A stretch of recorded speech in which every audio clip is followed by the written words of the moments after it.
E olha, a gente já tinha esgotado esse assunto STF, mas os ministros se esforçam para voltar para a pauta. Agora, Alexandre de Moraes, do Supremo Tribunal Federal, prorrogou nesta quarta-feira, uma decisão que saiu agora há pouco, ele prorrogou por mais 6 meses o inquérito das fake news que apura a suposta disseminação de conteúdo falso na internet e ameaças a ministros do tribunal.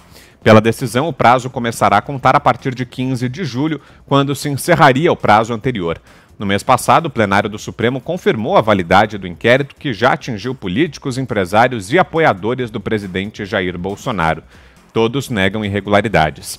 O inquérito foi instaurado há pouco mais de um ano, em março de 2019, com base no regimento interno do STF. A iniciativa foi do presidente do Supremo, Dias Toffoli, e a relatoria é do ministro Alexandre de Moraes. Desde então, já foram executadas ao menos 18 ações de busca e apreensão, 12 ordens para ouvir testemunhas ou suspeitos e aplicadas 2 medidas restritivas. Tá aí, Fiuza, o inquérito ilegal das fake news continua prorrogado agora pelo Alexandre de Moraes. O Alexandre está criando precedentes complicados para ele mesmo, né? Porque você vê, eu chamo a atenção aí do nosso ouvinte, do nosso espectador, para a forma do Alexandre de Moraes, né?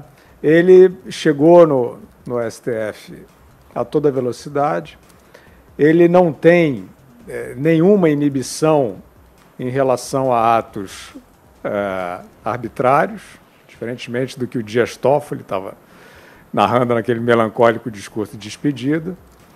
Você veja, observe, a oratória do Alexandre de Moraes é altamente agressiva, né? Altamente agressiva. A gente estava falando aqui do Vladimir Putin, né?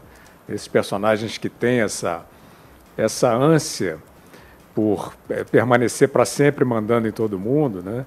Eu fico sempre muito impressionado. O Toffoli até foi um pouquinho nessa linha, deu uns gritos ali, né, nos discursos sobre esse inquérito ali, dizendo que estavam ameaçados e tal, meio em tom de comício. Mas o doutor, nessa matéria da histeria, né, da falta de discrição no STF, é o Alexandre de Moraes. Né? Reparem as feições, a oratória. É um homem cheio de raiva, né? É um homem cheio de prepotência. E ele está criando, de fato, predisposições complicadas contra ele, porque ele é um dado novo no STF.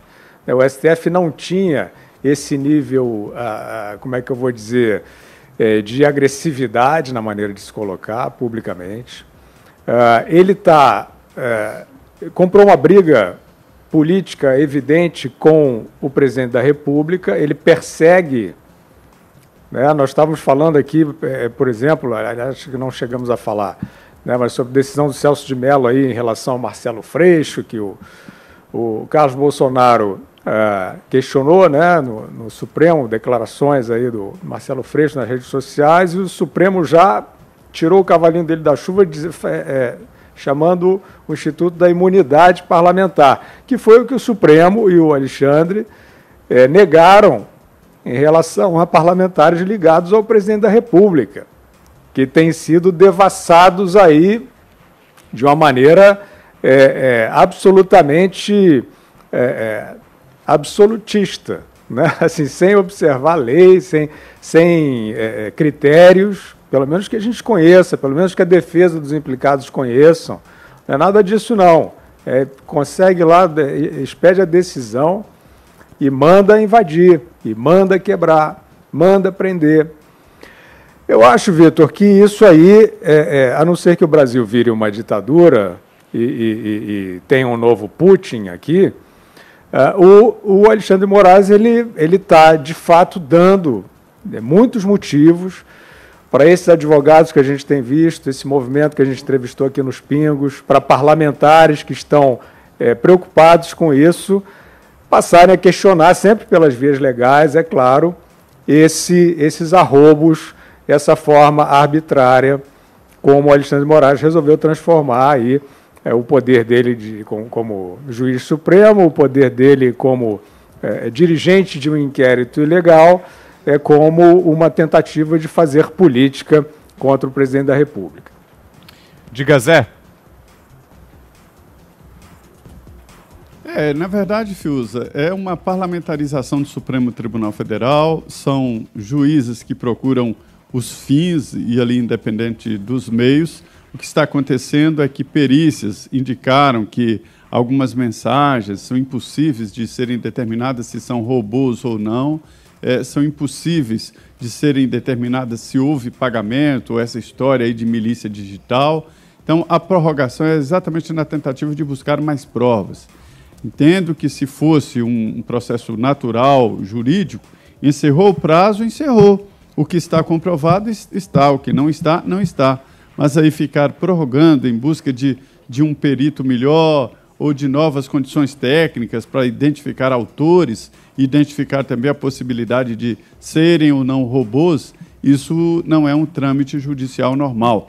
Esse processo está sendo legalizado pelo Ministério Público. A partir de agora, o Ministério Público decidiu participar, o que dá uma legalização esquisita a esse inquérito estranho que foi criado no Supremo Tribunal Federal. Há, inclusive, uma tendência ali de levar esse inquérito para os processos que estão no Tribunal Superior Eleitoral que questionam a chapa Jair Bolsonaro e o Mourão. Quer dizer, há toda uma articulação jurídica para que isso aconteça, mas, por enquanto, não há uma evidência de formação de milícias digitais ou mesmo de participação de robôs nesse processo, nas tais fake news, que ninguém sabe exatamente o que é uma fake news. Eu tenho dito que todo mundo agora considera fake news a opinião do outro. Diga aí, Augusto. Olha, ele está procurando pelo, não em ovo, na própria cabeça, né? O Alexandre de Moraes. Ele é, como bem lembrou o Guilherme, ele é o melhor aluno da escolinha, o aluno mais aplicado, digamos assim, da escolinha do professor Gilmar Mendes. Antes era o Gilmar Mendes, o grosseirão. Agora é esse aí. Falando um português pior até, porque eu não sei como é que escreve livro sem saber falar português sem maltratar o idioma aí com tanta crueldade, né? Como ele faz. Então é o seguinte, a presença do Ministério Público no processo agora só torna o Ministério Público, a Procuradoria Geral, tal, cúmplices do Alexandre de Moraes nesse absurdo que ele agora prorrogou. O que ele vai fazer durante esses 6 meses? Vai procurar provas do quê? Provas do quê? Isso é uma arbitrariedade, é um absurdo. E o Supremo vai se perdendo em contradições, ele vai se desmoralizando, hein? O Alexandre de Moraes está se tornando, vai caminhando em marcha acelerada para ser o mais impopular ministro da mais impopular instituição brasileira, que é hoje o Supremo Tribunal Federal. Ele vai tomar o posto que hoje pertence, a posição que hoje pertence ao Gilmar Mendes, que é dividido ali pelo Gilmar Mendes com o Celso de Mello. Celso de Mello que fez isso. Tem coragem de falar, como lembrou o Guilherme, em imunidade parlamentar depois de ter conestado aí a invasão de casas, com um mandado, no caso, o mandado de busca e apreensão não vale deputado, invasão de casas de parlamentares que apoiam o presidente da República. Isso é o Supremo. Agora, vai prorrogar indefinidamente, ele está provocando o país, desafiando o país, por quê? Porque eles não sabem o que é o país real. Eles vivem num mundo paralelo, estão mais isolados ainda por essa pandemia e não sabem o que o Brasil pensa deles. Eu aconselho o Alexandre de Moraes a tentar o teste do viaduto, atravessa o viaduto do Chá em São Paulo sem segurança e tente chegar a outra extremidade. Se conseguir, e olha, não estou pregando nenhuma violência, nem vai acontecer. Ele vai ver a impopularidade, porque não há nada mais devastador que a vaia da multidão. Passa por lá, ministro. Vai ver como é que está o povo, o que o povo está pensando do que você faz.